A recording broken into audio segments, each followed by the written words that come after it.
countries that have initially, certainly, and currently, I'd say the main ones standing out, you know, in sub-Saharan Africa, in addition to Egypt, I guess, in the north, and South Africa in the south, the main ones that we've seen of interest from portfolio investors, if I look at the five possibly most pertinent ones, would be Nigeria, Ghana, Uganda, Kenya, Zambia. Yeah. And perhaps to sort of unpack that one level further, is typically your West African countries in that sense have had really attractive high notional yields. Yep. So, you know, into the 20%, on occasion even into 30% sort of a levels.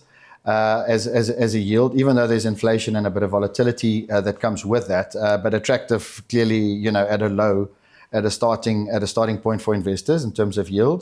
East Africa perhaps not as high as that, into the mid-teens, but inflation well contained, and relatively benign in East Africa, and so real yields definitely there for investors, and perhaps one can say also more currency stability. So from a both carry play perspective for portfolio investors as well as selective duration plays, has certainly shown them some reward. And Zambia, again, I think in terms of high notional yields. You know, in terms of that, we've got to remember what these portfolio investors are looking for. So they are looking for essentially alpha, or trying to operate closer to that efficient frontier, which simply means that they are either looking for the same yield with less risk, or they are looking for higher yield for the same risk. And so Africa's diversification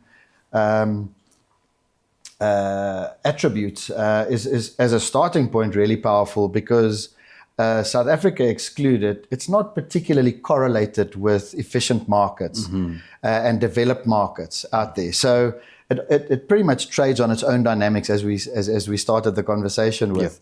And so low correlation to start off with. And then you can obviously diversify within countries once you are sort of, you know, in this EM space and the more investable, if you like, markets within Africa. So both from a diversification and from a yield enhancement pursuit for portfolio investors, very attractive.